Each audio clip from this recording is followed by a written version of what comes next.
And hello, welcome to Open, the show that opens the Bronx and the rest of the world right to you. I am Darren Jaime, and today we'll update you on what's happening in and around our borough. Coming up, we'll discuss how one entrepreneur turned her passion for baking into a growing business. And then we'll learn about a comedy show which highlights national touring comedians all over the country. And then we'll talk about a record label that's inspiring artists to flourish in the music industry. We'll give you some more details a little later on in the show. And then finally, we'll discuss what people can expect from this year's upcoming 5 for 5 Film Festival. So we encourage you to stay tuned because all this and much more is heading your way. Because right now, we're officially open.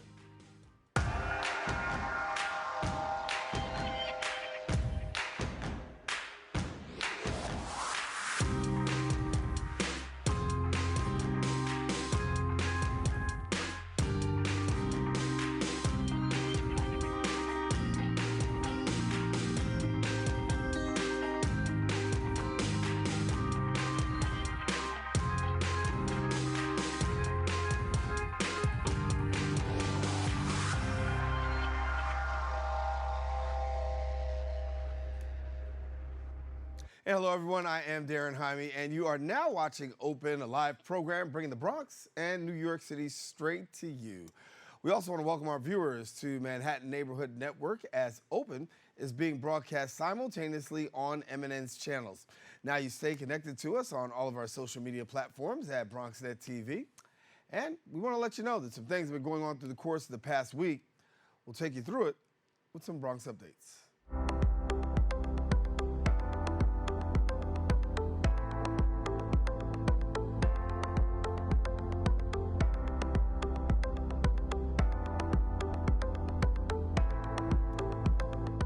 And we start off with news coming out of Morris Heights. The Morris Heights Community Center received a significant investment aimed at addressing the community's vision for increased programming and anti-violence initiatives. Our BronxNet reporter, Chanel Thompson, has a story. It is the first day of spring, and what better way to start it off than being here at Morris Heights Health Center, where Councilmember Piana Sanchez has just announced her $7 million investment into increasing programs like education, nutrition, and healthcare services into making the Bronx a healthier and safer place to live. Councilmember Perina Sanchez signed her largest investment, a $7 million check for a new community center with support from Speaker Adrian Adams. The plan is to convert the current building into a 9-story community center that will have something for everyone. Today is a very emotional event because we're announcing a $7 million investment for a community center. Even since before I ran for office, everyone in the neighborhood, and I know from growing up here, has been saying we need activities for the kids. We need a place for folks to go get their needs met, you know, whether that's health and wellness, fitness, social services, all of that. And I've been able to find an incredible partner in Morris Heights who's willing to turn a 2-story building into a 9-story building that is going to be serving the community. So it's a beautiful, exciting, lovely, sunny day to benefit the neighborhood. The facility would offer health and wellness services as well as recreational activities to keep kids and teens off the streets. Board of Directors of Morris Health Center, Steve Santana, knows what this investment will do for the community. In this community, as you know, is well needed community center where we can take care of the situation of job placement, health issues, food pantries, all the stuff that we need in the community. And who's better than Morris Heights that already giving his services to this community? Yeah. We already working with the community, and we want to enhance the services. We're gonna bring more services to the community with the only community center that we're gonna have here in this district. The center serves over 50,000 patients, and its mission is to be the vanguard for quality, affordable, and accessible healthcare for all. Sanchez says that this is an effort to provide stability and reduce violence in the community. Officials are looking for the public's input on what they would like to see in the center. A town hall is planned for May and June in which Bronx residents can share their views. Reporting for BronxNet, Chanel Thompson.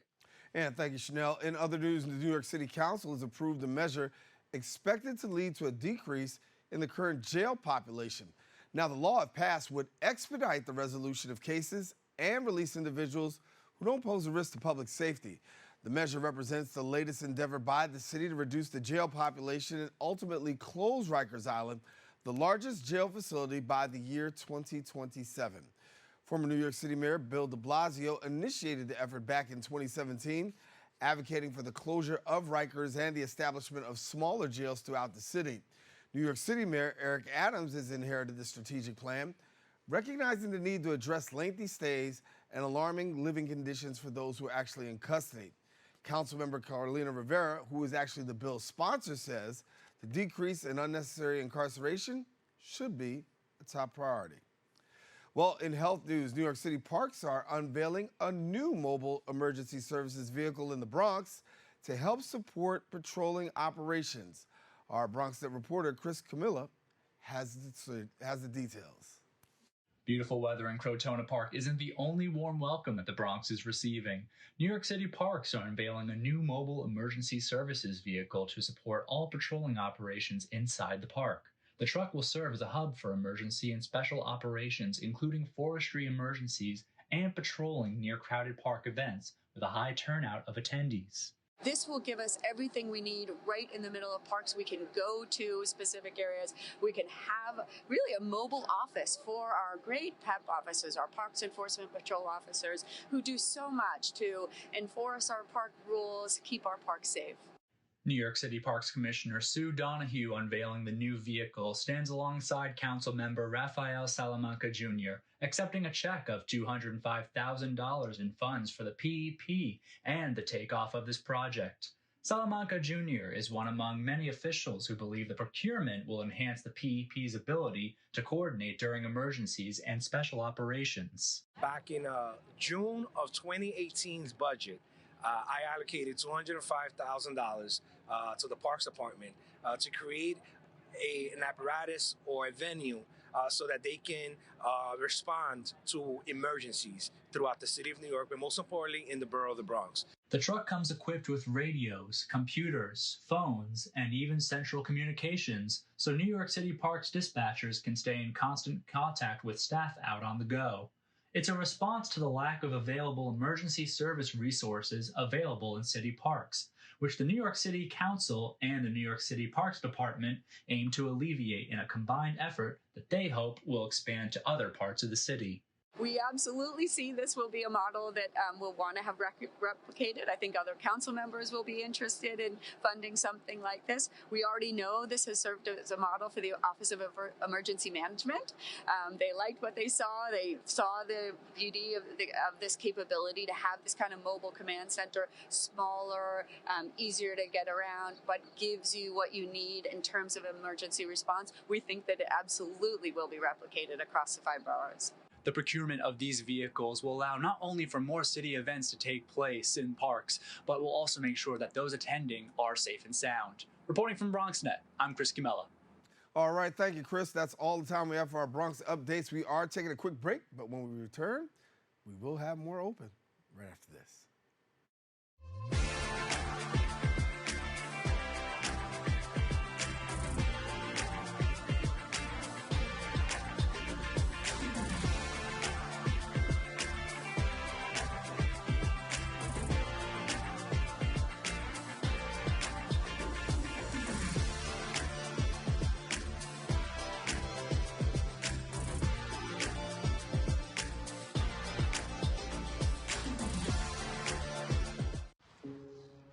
Dear moms and dads, what you have achieved here today is going to help us and our futures.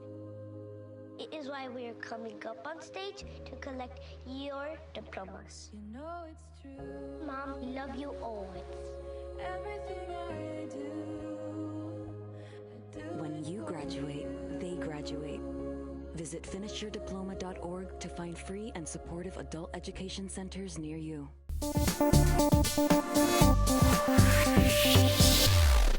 And welcome back. Get ready to indulge your sweet tooth. We have an incredible entrepreneur joining us today who turned her passion for baking into a wildly successful business.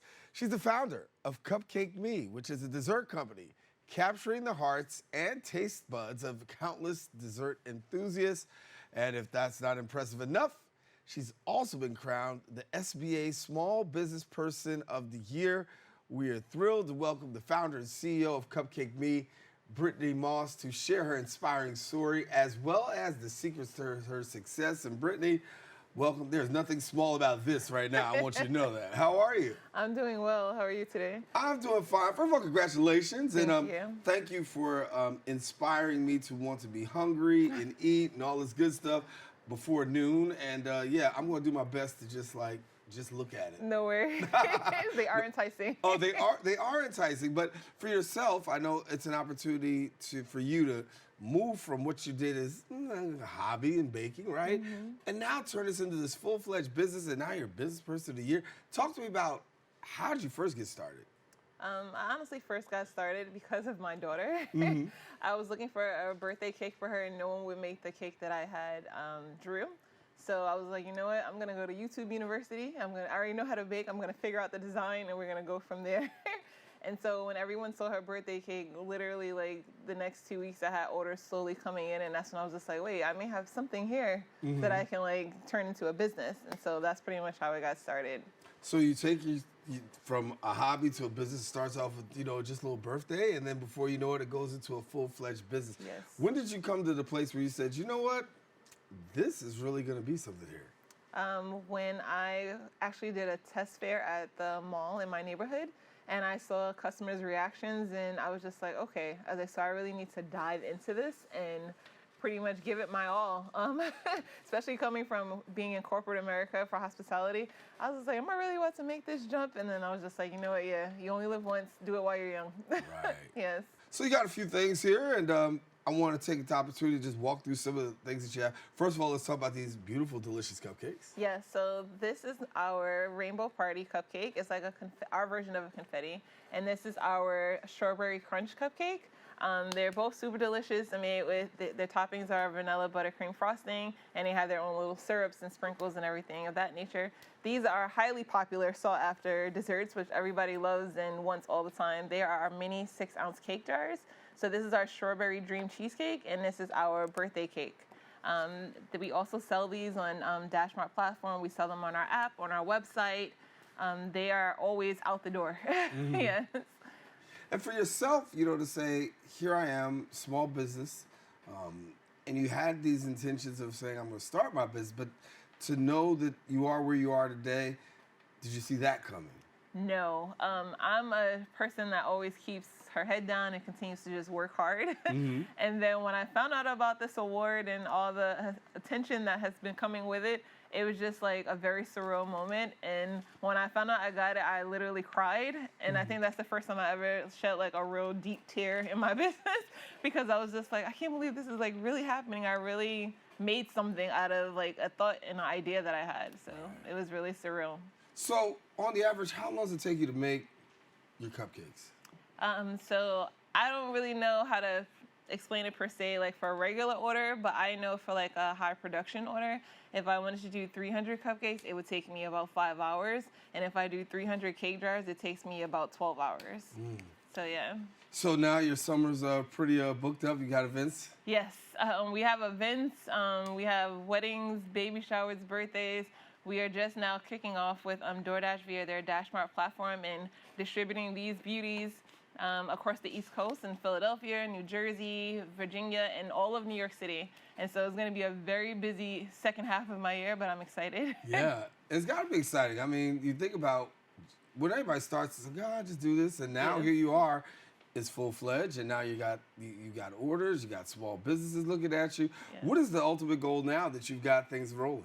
Listen, the goal and what I tell people all the time and what they're witnessing is me continuing on a legacy and building a blueprint for my daughter. These recipes stem from my grandmother and my great-grandmother, and for me to make them what they are today is just phenomenal in my sense, and I'm sure that even though they're not here with us today, they would be super proud. Yeah.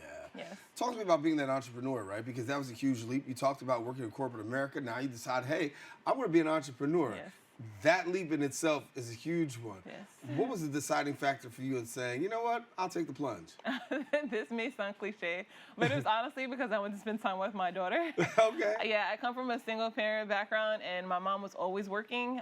So me and my siblings were pretty much like entertaining and catering to each other while she was at work. And I was like, I really want to be there for her, go to her events, because she's a little boss in her own right. And that pretty much was my mindset behind it. And I was like, I'd rather do it now than when she gets older.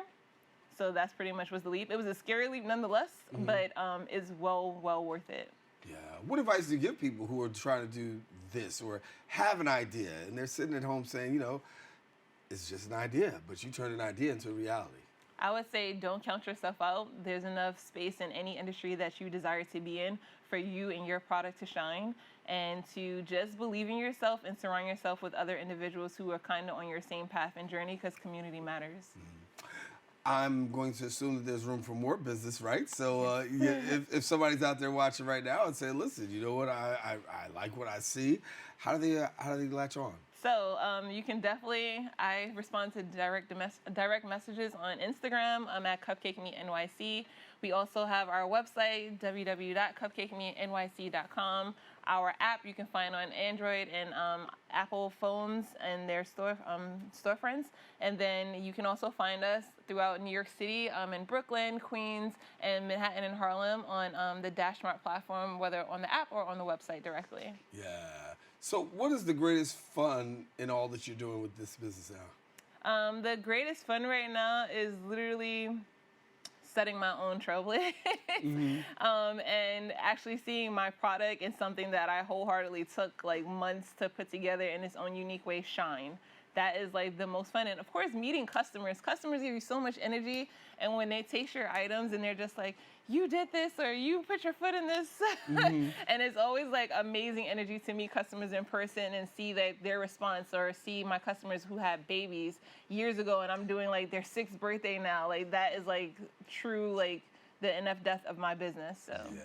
So now we're in the summer season. Are there any seasonal items that we should be capitalizing on? Yes. So the cake jars have a few new flavors. These are 2 of them, but definitely our raspberry lemonade, which comes out at the end of this week. Our dulce de leche, which is amazing.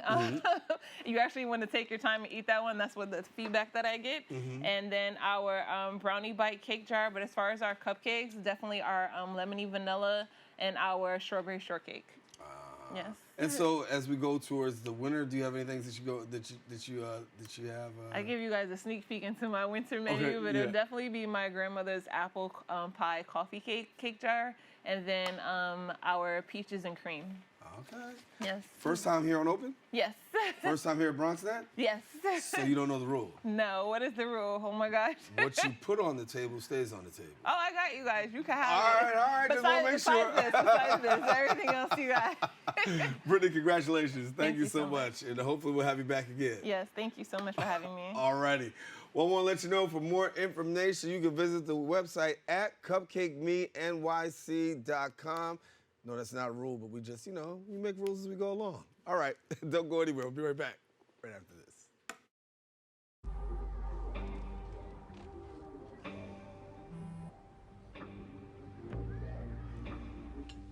I don't know why you're so sad. You've got a roof over your head.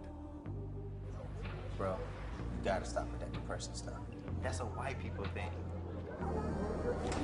Escúchame, en esta casa los hombres no lloran.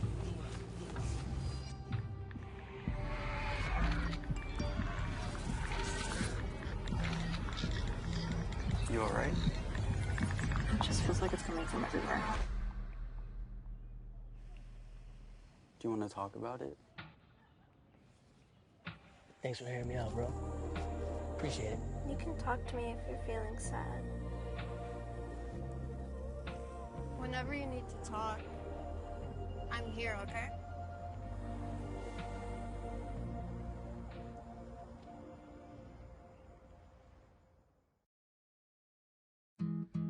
Where did the time go? Somehow I lost all those years. Where did the time go? I don't know how I got here. Or how did I get here?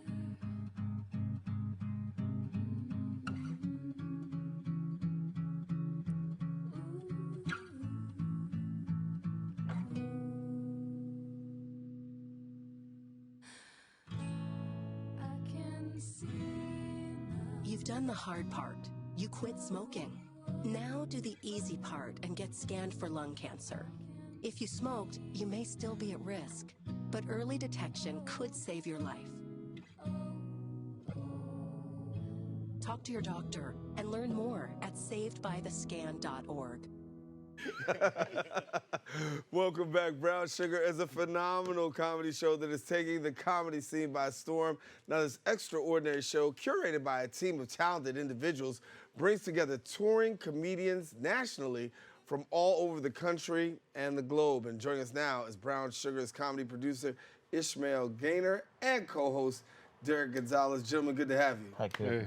We shared a little comedy before the segment went on. Like, thought I was talking to myself. I'm like, no, somebody in my ear I'm actually talking to, but it makes you look crazy. It doesn't anybody know anything. But good to have y'all. Good to have you. Yes, brother. And it's a wonderful opportunity to really be able to talk about comedy in a time like this because, you know, there's so much that's making us cry and so much making us shake our head. Yeah. You guys are bringing comedy to a new way. Yeah. We got a show over in Harlem at the Shrine. We do it every Sunday, 6 p.m. And our thing was to do something for Harlem community. At the time we started the show, there was no comedy club in Harlem, so there was no way to for us to be able to, you know, for us to see really good comics that were coming up to be able to get, you know, to get good jokes to the people, you know, outside of y'all being able to see them like on Def Comedy Jam or whatever. And at that time they weren't even doing anything. So So we fit that good market of like, you know, just being able to get good comedy to the community, you know. What do you feel is the difference maker for your comedy show as opposed to the regular comedy shows that anybody else sees? Well, in New York City, most of the comedy shows are like showcase shows, I guess you would say. Like it's like about like 5. You see like 5 to 10 different comedians. Our shows, we keep a small lineup. It's just me, him. It'll be like 3 comics. And we try to keep it a vibe, you know what I'm saying? Like everything a vibe, a wave, you know, good times, good vibes. We have live bands sometimes. Yeah, so it's very fun. But also we try to have people like comics that's within the community, and also just other comics that just happen to be in New York City, and try to give everybody a different flavor of just like America or just honestly the world, because we have people from everywhere just dropping in, telling jokes. Yeah. What's it like for you to be able to see a crowd come in and then have them leave laughing? Oh, that's the best feeling. Just having them just going they there's a moment where like they're laughing, they look at you, they start laughing again because they think about the joke you just said. They're like, okay, you're good, and then walk off happy. That's fantastic for me. I think the best feeling is when like right before the show they'll be like, hey man, y'all funny? And we'd be like, no, we funny. And then afterwards they'd be like, no, y'all was really funny. Let's take a picture. You'd be like, all right, cool. Like that's a good feeling, you know, like because we unknown, so you know, it's cool. It's a cool vibe, you know. What about the memorable moments? I mean, so what are some of the most memorable moments that you guys have had so far? I would say there's a lot of moments. You need a whole segment, you need a whole show? It would be. We've had a few moments where like some relatively famous people came in just to drop in, just to like, they didn't necessarily perform it, they came just to show support. Like Trevor Noah came through like twice. He eats next door, so he just was like, "Oh, you doing comedy? Let me just poke in and just show support." We had Roy Wood Jr. come through and a few other like well-known major established comedians come through, and so it's always dope whenever you get supported by the mainstream community as well as the local, you know, to be able to do what we do. Yeah, you know? it's just the fact that they're showing love for like the art, and they're like, we know the grind, you guys doing it well. Yeah. That thing always like gives us that extra like battery in our pack. Right. Yeah. You know, I told you before, I'm from Harlem, and you know, when I grew up, there was a comedy place. It was Uptown Comedy Club, right down the block, right? You know, but now being the hub for comedy right in Harlem, talk to me about what you see today and like the industry changing, because you know a lot has changed in the comedy industry. Yeah. Well, now I feel it's a great place because it's more on an individual versus before it used to be like a gatekeeping aspect where like some of our best talents wouldn't be able to be seen. It would be like a selective few would get the opportunity. Now we get to get, you know, we have YouTube channels such as Chocolate Sunday. They're in Los Angeles. They're able to have their shows be viral and stuff like that. They have like different stuff. It's in our hands. You know? Right. So like, it's create our own shows and do stuff. Yeah, it's the fact that it's more empowering. That it's like literally, you're just like it's you, and then take whatever you want and do what you want to do with it. That's like the best feeling too right now. Yeah. So I feel like comedy's in a really good place. So what if I'm a young comedian and I'm really just trying to get my start? Are you the place I need to come to? Yes and no. Yes and We ain't got no time for flopping, bro. No, we ain't got no time. Go down and block it. Try your stuff out and then come back and see us. Yeah, it's usually when people come through, we want them to know like that these are really good comedians. These are like well-established comics. Some of these are people going to be getting a Netflix special or about to put out their own comedy special independently. So that's what we try to keep it like that. But if there is a new person, we've had some people that try their stand-up the first time at our show. So we try to maintain for the community as much as we can. But we would prefer them to go somewhere else. I'm joking. Magic Johnson Theater's down the block. Try it, right? Yeah. More so what it is. Yeah. There's always the A train. Yeah, that's it. 125th, you can get it on right here. Listen.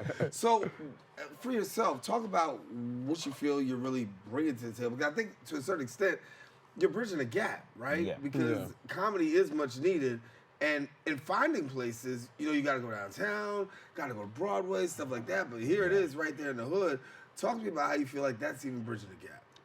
I mean, I think it just it's great because we get to be the first time that people get to see a show. A lot of times people have only seen shows on Netflix or HBO, like, if Def Comedy Jam from like the 90s. So if we're their first live show, I think we're a good introduction to what comedy should be like. You know what I'm saying? Like where it's two people we just vibing, we joking about the community, we joking about, current events, all of that type of stuff. Right. And then we get to talk about national news as well, and then bringing up some of our cool friends that haven't dropped through that week. So, it's a good vibe. So, like that. What's your favorite part about what you're doing right now? Honestly, the community aspect is probably the biggest. I think that's the thing that keeps us going back every week. Is because like it'd be weird. Like I'll do other shows around the city. We don't just do that one, but like we'll go to other places and people be like, "Hey man, I came to your show at Brown Sugar." Like it'd be crazy because sometimes I'll go to other states sometimes and like I'll go to Atlanta. I remember this lady ran up into me at Atlanta at the Uptown Comedy Theater, and she kind of was just like, "Yo, I saw you at your show at Brown Sugar." And I was like, "You live in Atlanta?" Like it's like wow, but like people do come through Harlem a lot. It's a lot of people come through, and so it's a dope aspect to get that love from people and knowing that we're gonna be there every Sunday. Just every Sunday, just knowing I could have a great time, go out, and then like me making sure people are like leaving and like having a good week. Right. I know I'm gonna have a good week because I'm just like, we did our job, and then next week again, do the same thing over again. Yeah, it's a good way to get into your Monday. I mean, as well. Yes. Listen, if I got to go to some pain on Monday, at least let me laugh my way into it, right? Exactly. So these jokes on Sunday. What's next? That's what what's coming up next for y'all? We're working on doing more, like a few more venues and stuff like that. We wanted to expand to the Bronx as well, and we're also in Brooklyn doing a show. We do it like bi-weekly in Brooklyn right now, but we're working on doing a show here in the Bronx. Yep. And hopefully we want to start getting some independent specials out of these aspects and something taped so we can start putting it out on the internet and stuff. But that's basically the next wave. Yeah. I've always wanted to know, where does the content come from for you? I mean, you look around, you see current events, you say, okay, I gotta clown somebody on this right here. Yeah. Pretty. Like, 90% that. I'll say like a lot of it come from like personal experience. Sometimes you'll have stuff that happen to you. It's easier to make fun of you than somebody else. But of course, anything and just that life happens stories. in the news, you know what I mean? Just like walking down the stairs, I fall. I'll be like, man, I gotta talk about this. Yeah. People have all been through that type of stuff. So it's a good way of cathartic. What do people like to hear the most when it comes to comedy? Is it your personal experience? Is it talking about a celebrity? Is it what is it? I think it's like a little bit of both, just like personal, but like you can relate to it. Right. And then when you talk about celebrities, just like we all know what happened to this guy. Yeah. And that's even more fun. I feel like they like a balance. So like they like to hear about you, but they also like to be roasted a lot. I don't know why. It's like a good community of people who just like roast me. Please come to the show, talk about me. And it's like I don't know you, bro. Like I'm gonna roast your outfit, but I ain't gonna go too far. And then like sometimes people like the current events, like you to be up on topics. And I think when you combine all of that, that's what makes like your set really dope. Like it make you really on it, you know? Y'all go easy on John Moran, okay? Yeah. I was just about to say him too. Like 2 seconds ago. He was like, turn him in. I was like, yo, John, you wild. I feel like he's gonna be a part of his set really soon. Oh yeah. We got to talk about it for the community. Yeah. Well, listen, I want to thank y'all for coming. Tell people where to go, what time to show up. Okay. We're at the Shrine every Sunday, 6 p.m. at Adam Clayton, 2271 Adam Clayton Powell Jr. Boulevard. Yep. We're there at 6 p.m. every Sunday. If you want to get tickets, you can find us at Eventbrite. We also have an Instagram page at Brown Sugar Comedy Show, and or you can DM us individually and get a ticket. At Funny Guy Ish and official Derek Gonzalez. Yeah. All right. You said 2271. Yeah. Adam Clayton Powell. That's the mailing address, bro. What street? I'm sorry. 134 Adam Clayton Powell. My fault. Yeah, that's, you know. I mean, if you want the check to be mailed, I understand. Yeah. Well, good to have you. Yeah. Thank you so much. I got to stop by, check you guys out. Yes, please, Definitely. sir. All right. Yes, Thanks for coming through. No All problem. right. Again, the Brown Sugar Comedy Show is happening every Sunday, 6 p.m. until August 13th. Make sure to check them out at Shrine World. That is the music venue, 2271. That's 134th Street, y'all. Adam Clayton Powell Jr. Boulevard. If you're from around the way, we call that 7th Avenue. All right, now, for more information, you can follow them on Instagram at brownsugar.com. Oh, I should say Brown Sugar Comedy Show. Yeah. And we tell you don't go anywhere, because guess what? We're back with more Open coming up right after this. Yes, sir. ¿Qué color? Perfecto, mijo. Gracias. Thank you. What's wrong, mijo?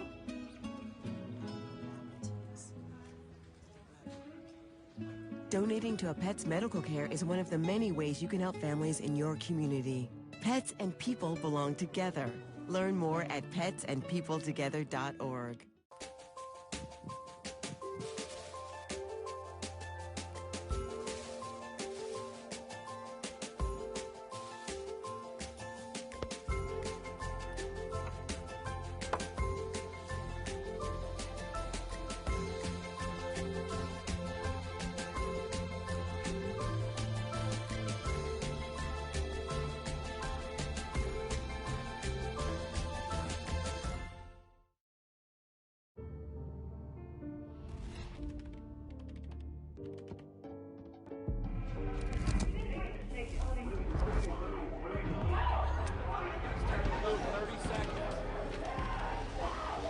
I'm an ex-drug dealer, and I'll be your sub today. Can you see anything different as a pill? No. You don't know? Fentanyl is being mixed into everything now. There's only one thing that will save somebody's life. That is naloxone nasal spray. Fentanyl, it's cheap, it's potent, and it's profitable. Why would drug dealers put a lethal dose of fentanyl in drugs if they know it's so harmful? Really just all about the money. I just didn't realize that one pill could change your whole life. More kids should know.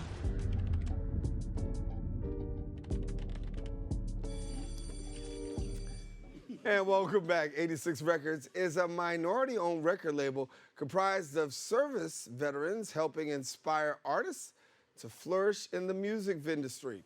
Now, with a commitment to integrity, discipline, and fostering a culture of excellence, they've created a platform for music artists who share their values. And today, we have the privilege of delving into their inspiring story, the services they provide to their artists, and their vision for the future.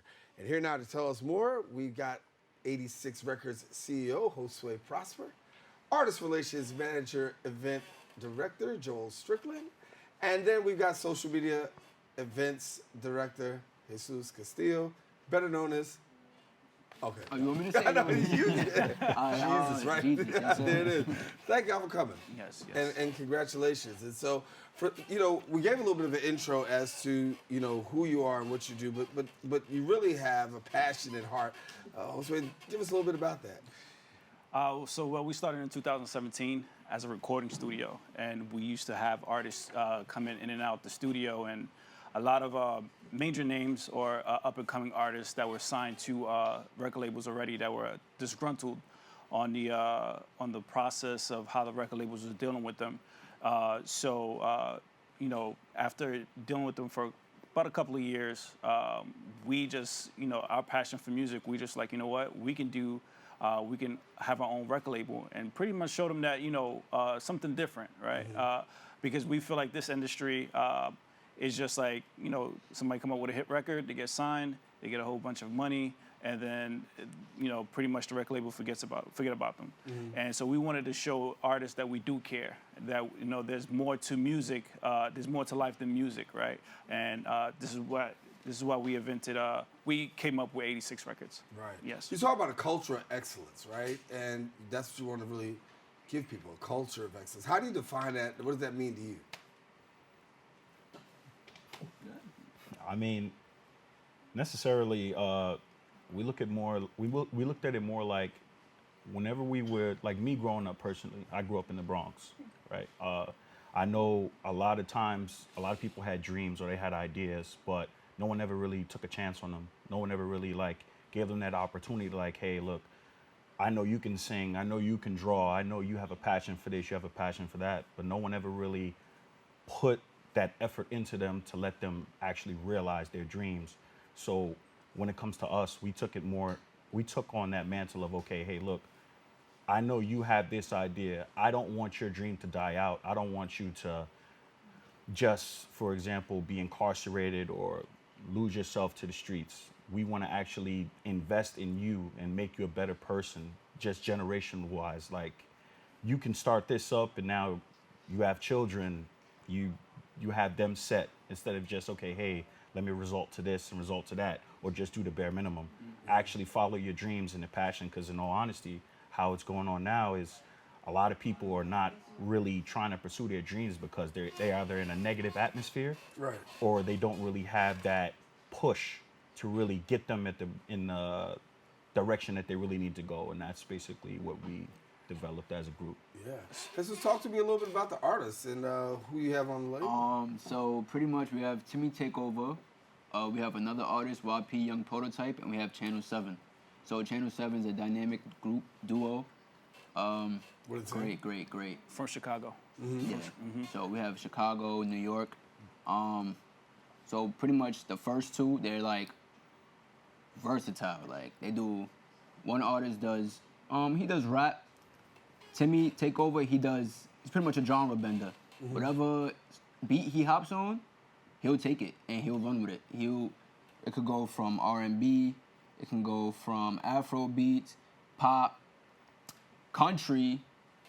He could do some with country and rap, yeah. So as a label, obviously you guys are, trying to make it through and it's a rough and tough business. Give me a little bit about the challenges right now, because especially coming out of COVID, I know there's some particular challenges in the industry. What do you guys seeing? Oh man, there's so many challenges we face. You need a show? It could take all day just the challenges. First being a minority-owned independent record label, right? Funding, right?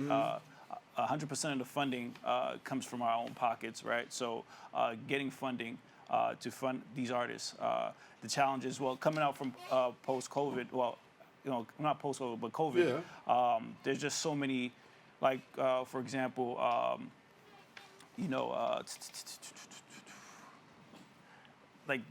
just pretty much everything. There's pretty much different obstacles with different artists because they're dealing with different characters, right? So it's just pretty much, with our training from the military, we can deal with the obstacles that we encounter every day. Right. Yeah. And that's important. I mean, I need to highlight all of you have been in the military, right? Yeah. And then there you go. That's a part of the foundation of the label makeup, right? Exactly. What do you feel that brings to the label, given the fact that all three of you have military experience? And first of all, again, thank you for your service to the country. Thank you very much. But what do you feel that brings to the label? Discipline. Yeah. A lot of just discipline. coming in. It brings a lot of discipline. We're just knowing that we can. There's a lot of industries. There's always individuals that believe they're there's a lot of chiefs but no Indians, right? And you know, you need someone to lead, right? So, you know, us being humble and also disciplined to know that, hey, someone has to take the forefront and, you know, to be able to, you know, lead. And then, you know, we just pretty much disciplined. We know what's going to take to get the job done. So, like you said, a lot of obstacles. We're just disciplined to know that we're going to get it done. But you're also looking for a certain type of artist for the label, correct? Like, I mean, when you come, there have to be some values and qualities that you guys want to see. What are those values and qualities that you want to see, given the fact that you got that discipline behind? Be at the studio at 0500. I think the values and qualities, like the main thing is just the consistency. Right. Like if we're investing in you, right? So we just ask that if you're gonna come and work with us, given that we're putting so much time, because we're still active duty military. So when we have the so little bit of time to actually come and work with you guys, we just ask that you give the same 100% that we're giving to you. So if you want to make music and you want this to actually be if this is really your passion and you really want this to be your life, we just ask that you come with the same energy that you speak to us about. Hey, keep that same. Yep, Right. same energy. For sure. Go to the studio, record music, write music down. You should be contacting us. Hey, I'm ready for my next session. I'm ready for my next video. I'm ready for this. I'm ready for that. We shouldn't have to chase you, if that makes sense. Yeah, no, it makes total sense. So for you guys as a vision, where do you see things going for you in the future? Obviously, you've got some artists that are up under the label now. Of course, I know expansion is what you want to see, but talk to me a little bit more about what you're looking to see in the future. So our vision is to expand, right? We have everything in-house now, right? So we don't necessarily have to go out and pay for studio time. We have our own in-house. We have our own studio located in Brooklyn, right? We have a team. We have a videographer. We have photographers. So we're looking to expand to different genres, right? Usually, the notion of when you see, a black label is only sticking to one genre, but we want to go into country. We want to go into pop, hip hop, rock. We want to just expand to different genres because we love music. It doesn't have to be just one set genre. We just love music, right? I could be rocking to 80s rock to 90s pop, anything. We just know, when your ear gravitates to something, it sounds good, right? Classical music or anything, right? So we just want to just expand in general to different genres. So, for people who want to get in touch and try to be a part, what do they need to do? What's the requirements to come forward and be on your label? All right. So you can find us on Instagram at 86 Records NY. We also do have a website that's currently under construction. It's 86recordsny.com. Pretty much you'll find us anywhere. Instagram, just 86 Records NY. Anywhere on social media, 86 Records NY. If you got talent and that dedication and this is what you want to do, right? Just reach out and send us some music. Right. Yep. You talk about discipline. I gotta ask you this question. How do you keep the balance between active duty servicemen and at the same time having this label? So I'll say holding each other accountable. That's one of the main things. We hold each other accountable. Like if I mess up somewhere, either he'll tell me I'm wrong. We all hold each other accountable for some way, shape, or form. So even with the artists, if they mess up, they also hold each other accountable. So that's why having a military background also plays a part because they know what we do. And I guess they see us as examples and they pretty much use that for themselves to say, hey, look, you messed up. Somewhere down the line, let's pick each other up. Yeah. And that's how we grow as a team, not even just between ourselves, but within the label as well. It also takes a lot of the military necessarily takes a lot of us taking things so personal necessarily. Like if I do mess up, for example, and one of them comes and checks me, some people take it personal and say, oh, well, now I don't want to work with you anymore. But us coming from the military, that happens all the time. Right. So we take it more like, okay, what can I do to better myself? What can I do to reach that next level or not make this mistake again? And then that also helps, and then we apply that same method to our artists necessarily. That's great, man. I'm glad to have y'all sharing, and certainly want to be able to let people know a little bit more information about how to get with 86 Records and Best success to you guys. Thank you very much. And again, thank you for your service. Thank Real, you. real. Thank All you. right? All right, listen, now, if you want more information, we encourage you, visit the website at 86recordsny.com, and we encourage you don't go anywhere, because guess what? We got more open coming up right after this.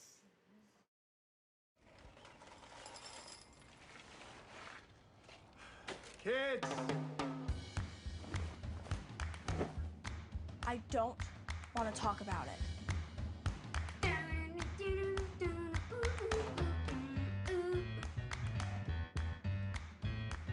I don't want to talk about it.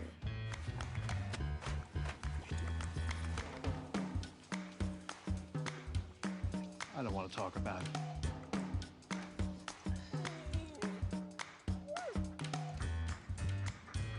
I don't want to talk about it.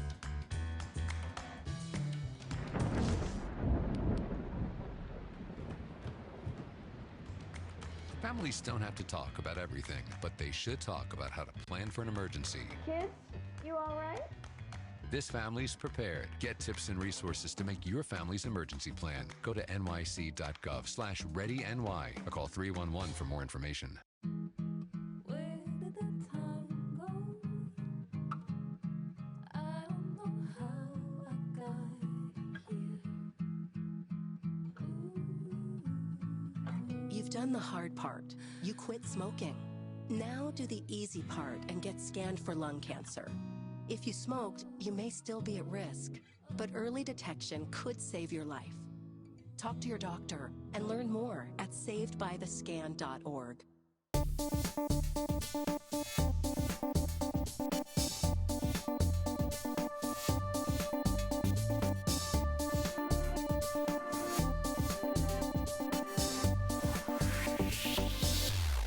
And welcome back. 545 is a dynamic art film program prioritizing content creation, and it aims to engage, educate, and inspire its young participants.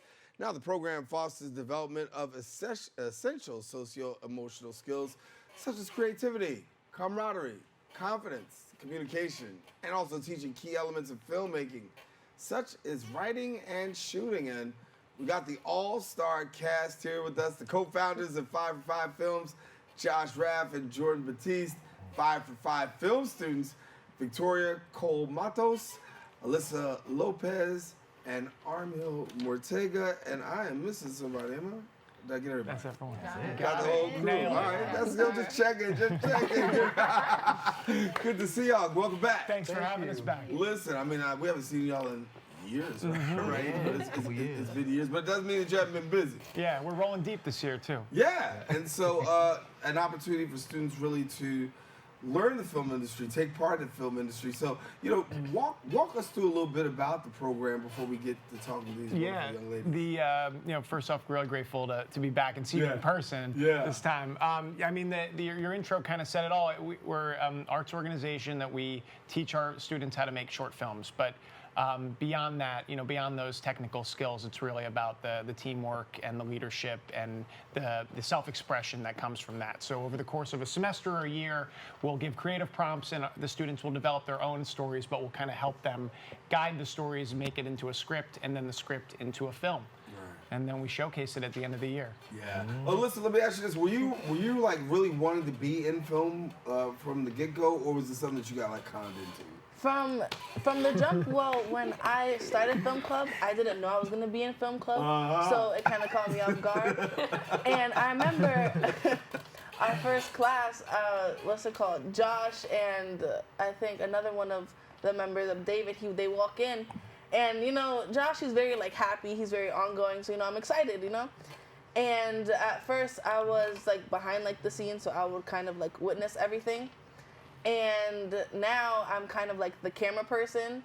So I love like every day I come in and I'm excited to film. I'm excited to find like the new creative visions that they have for the new scenes.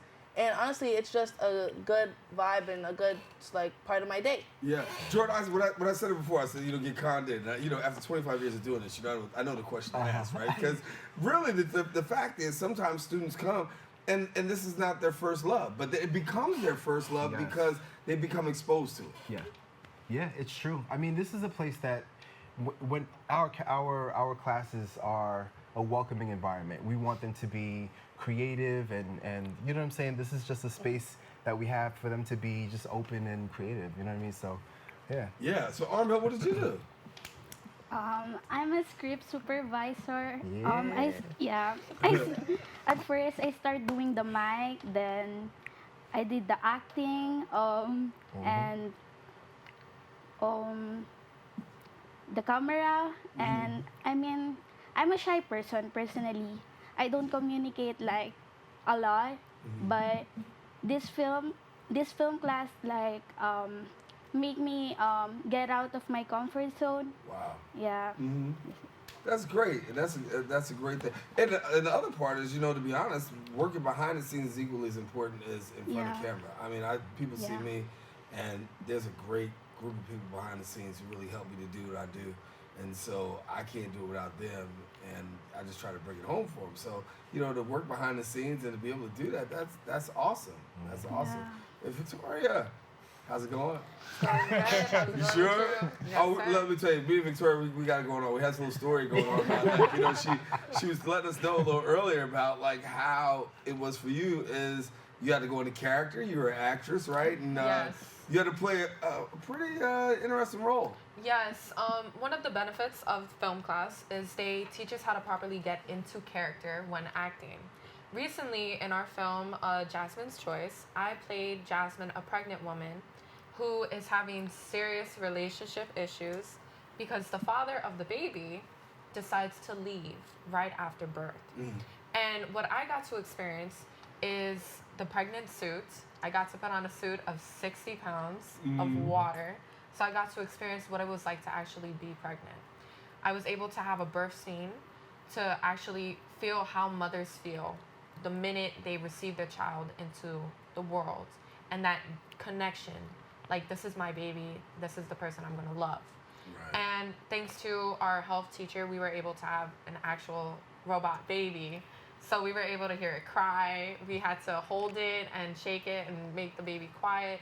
It was a very wonderful experience. Right. Yeah. And it sounds like all of you had an amazing experience. Josh, I mean, I think the whole thing is it's just that, the experience. That there's so much wrapped up into this class that it goes by kind of quick, but there's so much that people latch on to. For sure. And hearing, what we get fulfillment from is this here, like this experience right now, bringing some of our students that have been dedicated to the program, and then hearing their actual experiences. Like, obviously, they're going to presumably talk highly of the program being on a show. Right. We made sure that was going to be the case. Right. But genuinely, like, we see it as they're coming out of their shell a little bit, as the projects are developing and they improve over the semester. And, you know, meeting Armel, for instance, early on, and then seeing where she's come now and being a part of the production and a key member of the team, it's great to see. Yeah. How do you determine what you're going to film and what the film is going to be for the semester? We do, we're doing a bunch of different films throughout the semester. And each go around, we do a creative prompt. We break them into small groups of maybe 4 or 5 or so. They come up with their own things. They pitch in front of the room. We do a vote. And then we have a community talk about like what this film is. How does it move? What's, you know, from A to B to C? What's realistic? What can we do in the school? And then we just jump right into production right away. We don't waste any time. Talk to me about the transition, because now, after being a part of this, what do you want to do in the future? Is this something that you want to continue to do? No. No? Is it one and done? Well, so I grew up playing acting, but my dream job is to be an agent for the FBI or a special victims unit detective. All right. All right. Where'd you get that from, Law & Order? Yes. And Criminal Minds. See, all right, there it is. All right. Armel, what do you want to do? I want to be a lawyer. I mean, yeah, I didn't grow up here. I grew up in the Philippines. Right. Yeah, and yeah. All right. Alyssa? I want to be an FBI agent when I get older as well. Okay. FBI agents, all that. Well, guess what? You'll have film skills now, right? That's it. You have something in your toolbox. It's got to be a great feeling, though, honestly, because, you know, as you watch them, you see the progression, and you can see, no joke, the enthusiasm, right? At least you have 3 of the most enthusiastic in class, right? So the enthusiasm there. For sure. And, you know, like the way and Jordan and I have positioned this, we're not necessarily a bridge to going to USC Film School or anything. We just want to give an experience, and we have had some success stories where some of our students have pursued the medium, but just getting an experience, something new, being able to create, self-express. Like we really encourage that it's their stories and their movies, and we're just sort of the facilitators that have some experience in terms of how to make the story come to life and execute on the production. Yeah. Jordan, with the emergence of YouTube and, iPhone and all this, it seems as though more and more people are gravitating towards, even if they're not going the more public end, or I should say the private end or independent, they're independent. Yeah, that's true. I mean, everyone's got a cell phone, right? Right. And so we're teaching editing skills now. Everyone can edit a film with your thumb, single-handedly. You know what I'm saying? Right. So these are things that we're doing in other schools. Not necessarily this school with them, but it's something that we're going to be bringing to them as well. Yeah. You gotta make it real, right? Make it real. we can get it done. What was the most fun part about this whole semester and doing this all? She's laughing. Oh man, I would say improv. So it was literally the other day too. We got Jordan to act improv. So improv is where you just come up with any type of event and you get into character and you have to act it. So I was acting like a therapist in our game, and Jordan was acting like a medically insane person. So he got into character and he was really, really scary. He was super scary. Right. And Alyssa, it was with Diego. Yes, it that was. me and her were playing murderers. And he was our taxi driver and we were talking about the murder. And he was overhearing our conversation and he was like, oh no, I'm next. And all you see is Diego turning, getting scared, and then running out the room. Yeah. So you got some hidden skills there. I do. He's good. I'm pretty good at acting. Yeah. Yes, he is. He's good, right? A little too good. A little too good, right? Had him convinced. Listen, but I want to thank y'all for coming, really, and it's great to see you in person, right? Yeah. And congratulations and whatever you do, FBI, law enforcement, lawyer, whatever. Thank you for coming and sharing the best wishes to you. Yeah, thank you. Can we plug our? Yes, thing? I'm getting ready to do that So right we now. have Yeah. Oh, cool. Then go for it. You do Oh, it. okay. You do it better than I do it. Well, we have our annual, at the end of every school year, we bring the community together for our 5 for 5 Film Festival. Right. And this year, because the program has expanded, there's 10 schools that are participating. It's on Monday, June 5th. It's open to the community at the school. We're in the library space, so it's 500 East Fordham Road, 3 p.m. to 5 p.m. There's food, there's music, there's live performance, and we're showing all the films. So Awesome. we'd love for people to come out. Come on out and see. So thank y'all for being with us, and hopefully they'll come on out and check out the films. Thanks for having us. No, thank you. All right, again, now listen, if you want more information, visit the website, 5for5films.com, and don't forget about the debut over there at the school, and you can do that again on June 5th, Monday, June 5th. Monday, June the 5th. All right. Well, let you know, unfortunately, we have come to the end of our show today. I want to thank all of our guests for joining us. Most of all, you, the viewer, for tuning in. Now, if you missed any part of today's show, you can catch the Recablecast on Optimus Channel 67, Verizon Files Channel 2133, or watch us anytime on the web at bronxnet.org. You can always catch our brand new episode of Open with my girl, Rena Valentine, on Friday. She will bring you the Cafe con Leche. All righty. That wraps up this episode for us. I am Darren Hyman saying take care, God bless, and we will talk to you real soon.